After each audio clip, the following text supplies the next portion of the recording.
चित्रकार आणि लेखक ऋत्विज चव्हाण यांना नालंदा फाउंडेशन महाराष्ट्र यांच्यातर्फे दिला जाणारा राज्यस्तरीय सह्याद्री रत्न कला पुरस्कार 2026 प्रदान करण्यात आला।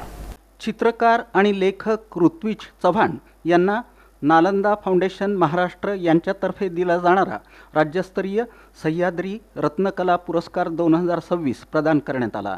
चित्रकला आणि साहित्य क्षेत्रात सातत्यपूर्ण आणि उल्लेखनीय योगदान दिल्याबद्दल हा सन्मान देण्यात आला।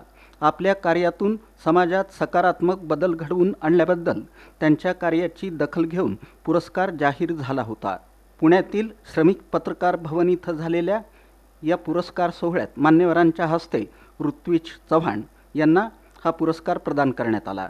या निवडीबद्दल नालंदा फाउंडेशनचे संस्थापक अध्यक्ष डॉक्टर दीपक दादाराव जाधव यांनी ऋत्विज चव्हाण यांचं अभिनंदन करून भावी वाटचालीसाठी शुभेच्छा दिल्या।